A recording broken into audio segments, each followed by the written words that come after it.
Sejam muito bem-vindos ao programa semanal Evangelho no Lar, online do Centro Espírita Lar do Amor, localizado na rua Viúva Lacerda, número 101, bairro Humaitá, Rio de Janeiro. O Evangelho no Lar online está disponível no canal do Centro Espírita Lar do Amor, no YouTube, no site do Lar do Amor, www.lardamor.com, no Spotify, nas principais plataformas de podcast e nos grupos de WhatsApp do Lar do Amor.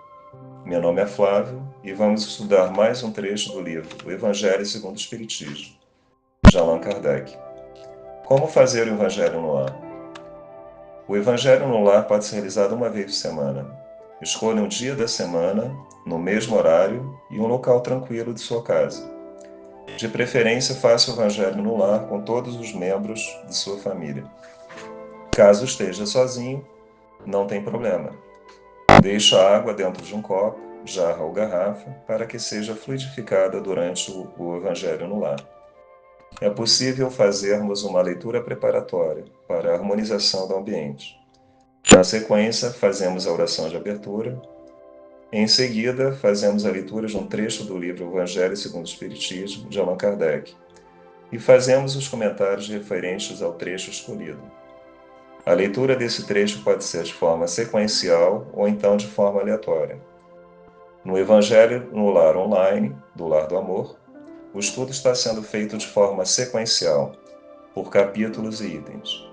Ao final, fazemos uma oração de encerramento e bebemos um pouco da água que foi fluidificada durante a realização do Evangelho no Lar.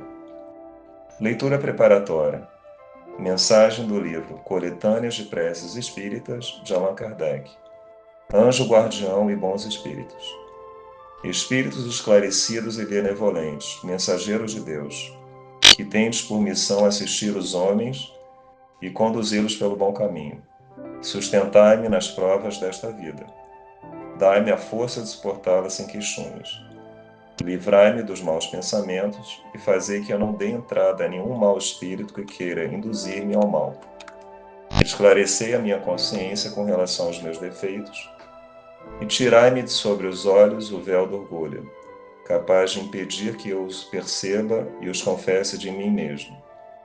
A ti, sobretudo, meu anjo guardião, que mais particularmente velas por mim, e a todos vós, espíritos protetores, que por mim vos interessais, peço fazerdes que me torne digno da vossa proteção. Conheceis as minhas necessidades, sejam elas atendidas, segundo a vontade de Deus. Assim seja. Oração de abertura. Muito obrigado a Deus, ao querido Mestre Jesus, aos nossos guias e mentores espirituais. Que possamos ser auxiliados em nosso aprimoramento moral e espiritual nessa existência terrena e que tenhamos a coragem e a vontade de estudar, de seguir e de efetivamente praticar em nossas vidas os seus elevados ensinamentos.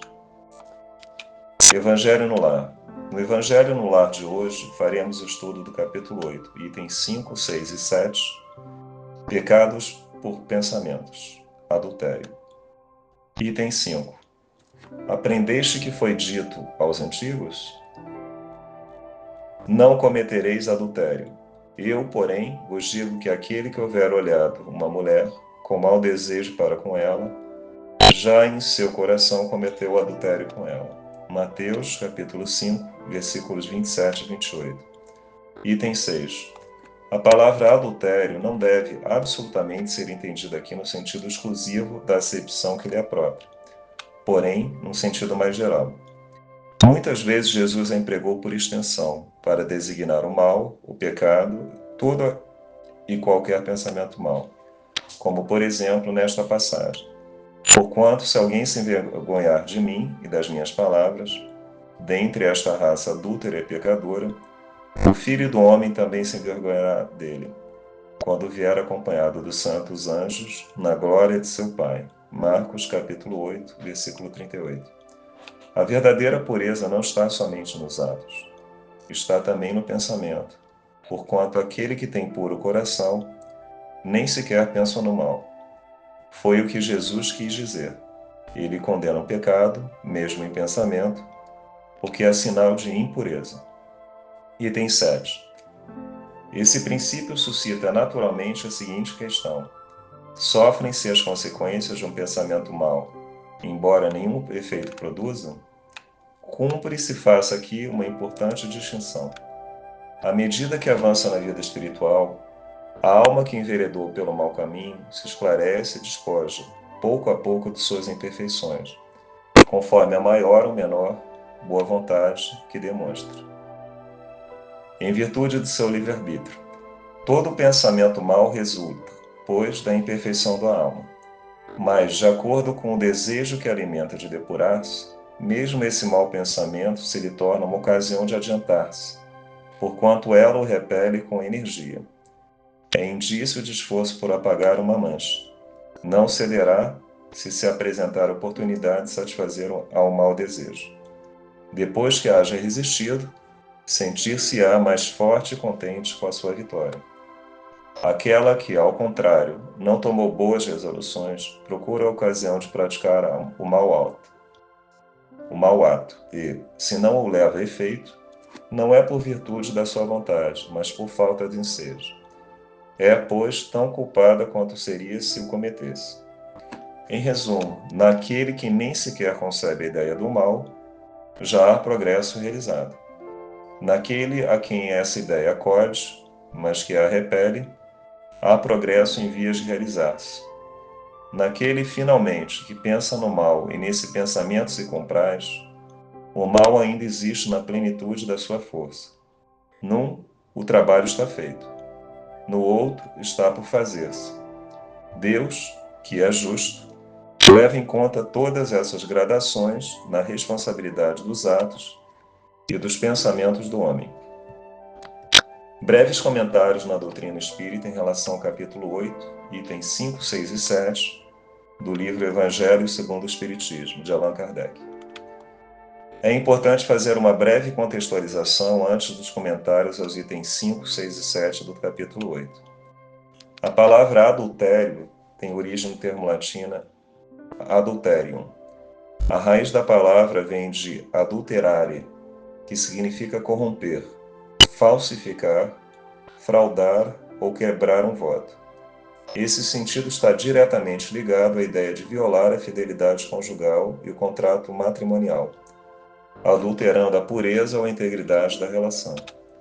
No capítulo 8 do Evangelho segundo o Espiritismo, o termo adultério está relacionado a essa ideia de violação da pureza, para designar o mal, o pecado e todo e qualquer pensamento mau.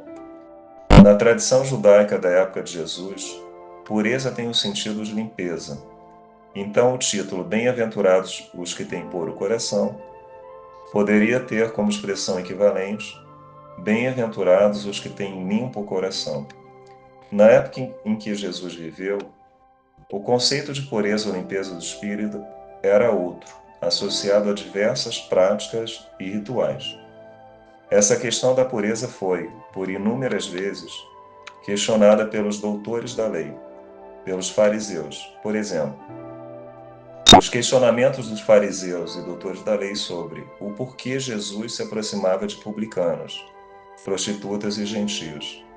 Questionamentos sobre o porquê Jesus se alimentava com publicanos e pecadores. E por que não fazia o ritual de lavagem das mãos.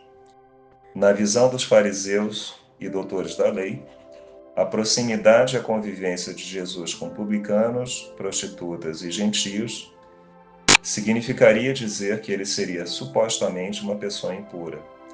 Mas, ao contrário, Jesus procurou demonstrar que a verdadeira pureza não diz respeito com a aparência exterior das pessoas, mas sim com a maneira como nos relacionamos com as pessoas que estão ao nosso redor, e o sentimento e a intenção do que fazemos. Jesus é o maior exemplo de pureza do coração, um exemplo a ser seguido por todos nós. Dentre os seus discípulos, podemos citar Maria Madalena e Paulo de Tarso, como exemplos de espíritos imperfeitos que alcançaram grande transformação interior ao longo de uma existência, de reforma íntima, de verdadeira purificação do espírito e limpeza interior. Feita essa breve contextualização e prosseguindo o nosso estudo, Jesus disse: Bem-aventurados os que têm puro coração, porquanto verão a Deus. A pureza ou limpeza do espírito, portanto, possibilita ver a Deus, enxergar a Deus. Em outras palavras, as impurezas do espírito nos permitem enxergar a Deus, mas de uma forma menos clara, com menor nitidez. Quanto maior a pureza e a limpeza do espírito, melhor será a percepção e a conexão com Deus. É como se ainda estivéssemos usando lentes de óculos, mais ou menos sujos e embaçados, que não nos permitem enxergar com clareza e nitidez e sentir a presença de Deus. Mas o que vem a ser exatamente um espírito puro? Segundo o Livro dos Espíritos, na questão 112, espíritos puros são de primeira ordem. Caracteres gerais dos espíritos puros: nenhuma influência na matéria. E segundo a questão 113 de O Livro dos Espíritos, os espíritos puros possuem superioridade intelectual e moral absoluta com relação aos espíritos das outras ordens. Os espíritos que a compõem percorreram todos os graus da escala e se despojaram de todas as impurezas da matéria. Tendo alcançado a soma de perfeição de que é suscetível a criatura, não tem mais que sofrer provas nem expiações. Não estando mais sujeitos à reencarnação em corpos perecíveis, realizam a vida eterna no seio de Deus. Feita essa contextualização, em relação ao que foi lido no item 6, a palavra adultério não deve ser entendida no sentido exclusivo da acepção que lhe é própria, porém no sentido mais geral. Jesus empregou a palavra adultério, muitas vezes, para designar todo e qualquer pensamento mau, o pecado e o mal, em oposição ao bem. A verdadeira pureza não está somente nos atos, está também no pensamento, porquanto aquele que tem puro coração nem sequer pensa no mal. Foi o que Jesus quis dizer. Ele condena o pecado, mesmo em pensamento, porque é sinal de impureza. A verdadeira pureza depende das palavras, dos pensamentos e das ações. Por isso, a importância de cultivarmos boas palavras para que tenhamos bons pensamentos e, por consequência, boas ações. O mal, o pecado, todo e qualquer pensamento mau, significa dizer que são sinais de impureza e concluir que é uma condição inerente do espírito, encarnado ou desencarnado, que ainda não alcançou a condição de espírito puro. Em relação à indagação contida no item 7, sofrem-se as consequências de um pensamento mau, embora nenhum efeito produza? A resposta é que, à medida que avança na vida espiritual, a alma que enveredou pelo mau caminho se esclarece e despoja pouco a pouco de suas imperfeições, conforme a maior ou menor boa vontade que demonstra, em virtude do seu livre-arbítrio. Todo pensamento mau resulta, pois, da imperfeição da alma. Em resumo, naquele que nem sequer concebe a ideia do mal, já há progresso realizado. Naquele a quem essa ideia acode, mas que a repele, há progressos em via de realizar-se. Naquele, finalmente, que pensa no mal e nesse pensamento se compraz, o mal ainda existe na plenitude da sua força. Num, o trabalho está feito. No outro, está por fazer-se. Deus, que é justo, leva em conta todas essas gradações na responsabilidade dos atos e dos pensamentos do homem.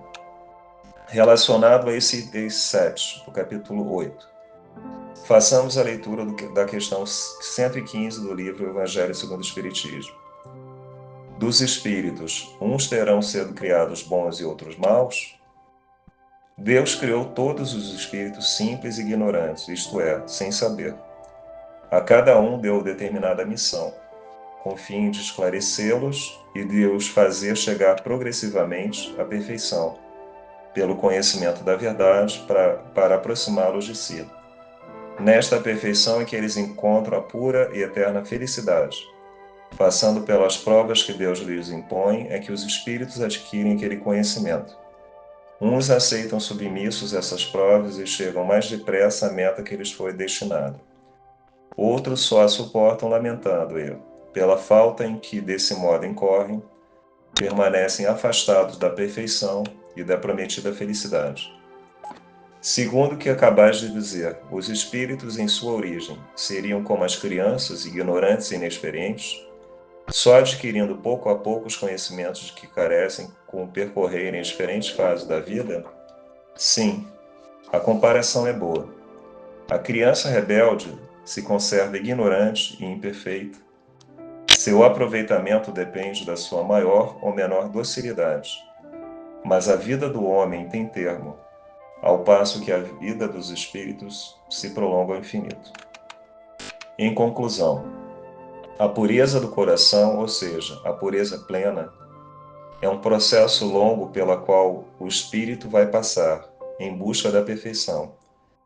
Vale destacar que a humildade é o primeiro degrau dessa escala em busca da perfeição. Esse processo de purificação do espírito, ao longo de nossas inúmeras encarnações, passando por provas e expiações ao longo de cada encarnação, demanda esforço próprio, por meio da transformação moral e da reforma íntima, em busca do esclarecimento. O objetivo é de aproximar-se progressivamente à perfeição, pelo conhecimento da verdade, para aproximar-se de si próprio e para alcançar a pureza do coração, que nos possibilitará ver e sentir a Deus em sua plenitude. Oração de encerramento. Muito obrigado a Deus, ao Mestre Jesus, aos nossos guias e mentores espirituais. Que o estudo de hoje nos tenha proporcionado um pouco mais de compreensão de que alcançar a pureza do espírito demanda esforço próprio, por meio da transformação moral e da reforma íntima. Esperamos que tenha sido útil para reflexões que levem ao nosso aprimoramento moral e espiritual. Que tenhamos uma semana abençoada de muita paz, luz e harmonia para todos nós e familiares, e que possamos levar essa paz, essa luz e essa harmonia para todas as pessoas com as quais venhamos a interagir em sociedade. Que assim seja. Graças a Deus.